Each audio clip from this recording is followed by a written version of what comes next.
Hello and welcome back to Space Engineers. In today's video, we're looking at another small block vehicle that puts the brand new standard cockpit from the latest DLC pack to very good use, and you might recognise this from Star Wars because it's called the Aratech 74Z speeder bike, which is this lovely thing sitting right next to me. So this is a small minimalistic bike that you can use to scoot around, go exploring, or even just go over to local train stations to see what they have to offer, and if you have any goods you can sell them.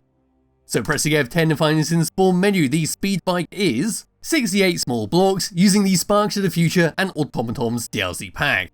We've got a nice lot of information about it, such as the lore behind it, as well as a very important note at the very bottom where it says that it will still overpower itself with 4 batteries, so you need to be careful while flying this thing around. We'll see that a bit later on because I am on an alien planet where gravity is slightly more heavier than on the Earth, so we'll be able to see it quite profoundly. So giving this thing a thumbs up, we're going to move around towards the very front, have a quick look around the outside, then we'll go test it out, then maybe slam it into the ground. So my character can now just disappear for a little bit, there we go, and this is what we get at the very front. What we can see are a bunch of steel blocks in a sort of browny, creamy colour that make up the main body of this vehicle. Right in the very middle is our atmospheric thruster to slow us down, and atmospheric thrusters are the only form of thrusters that appear on this vehicle. If we were to move around onto the side, this is all we can see, so once again a bunch of steel blocks to give it that unique look from Star Wars. Then as we were to move along, behind our atmospheric thrusters to slow us down, we've got our lovely saddle cockpit, and it's just a fantastic block to have. It's an absolutely amazing block to use for a small vehicle because of how minimalistic it is and how easy it is to build around it.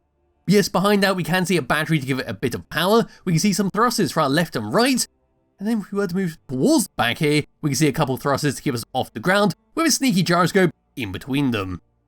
Right at the very back here, all the way around, we have 2 more batteries, then right in the middle, if you do have access to uranium, we've got a reactor in the middle which will help greatly with the power issues this vehicle has.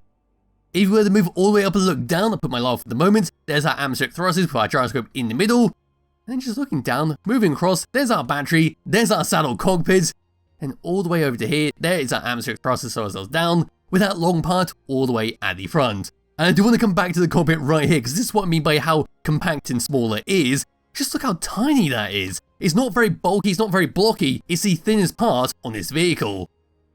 Anyway, dropping down and coming under this thing, this is all we can see. It's not going to be able to see too much, just our thrusters to move us around. And then going towards the front there, below our cockpit, there's our atmospheric thruster. And there's the access point for our cockpit, so you could load this up with a few bits and bobs you need, such as an extra hydrogen bottle, some ammunition, a med kit, depending on what you want to do when you're out and about on this.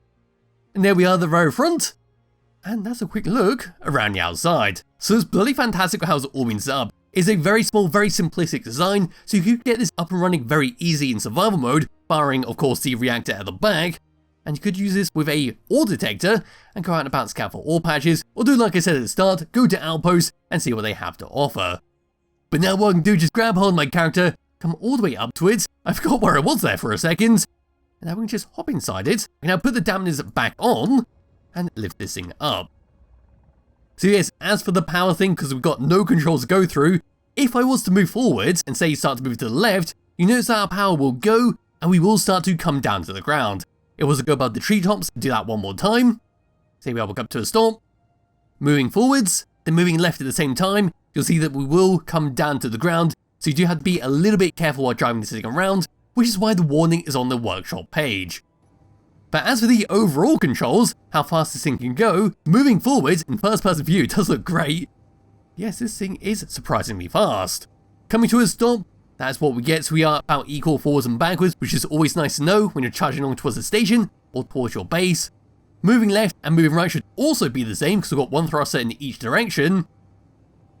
Then if we were to move up, we've got 2, so we should be nice and fast with this. Then moving down, we have none, so it's going to be gravity based, and it is what, well, depending on what planet you're on. As for gyroscope controls, this is what we get. It's surprisingly heavy for such a small vehicle. Usually small things like this are very zippy, have no weight to them whatsoever, but this is quite heavy, usually what I'd expect from most people's frigate designs in terms of it moving around. But yes, there's not too much else to talk about, it's a very simple design, very useful design if you want to have something very simple and very sleek to use in your world. The only thing I can think of doing is of course coming over to this train station and crashing right in front of it, and we'll see how well that goes.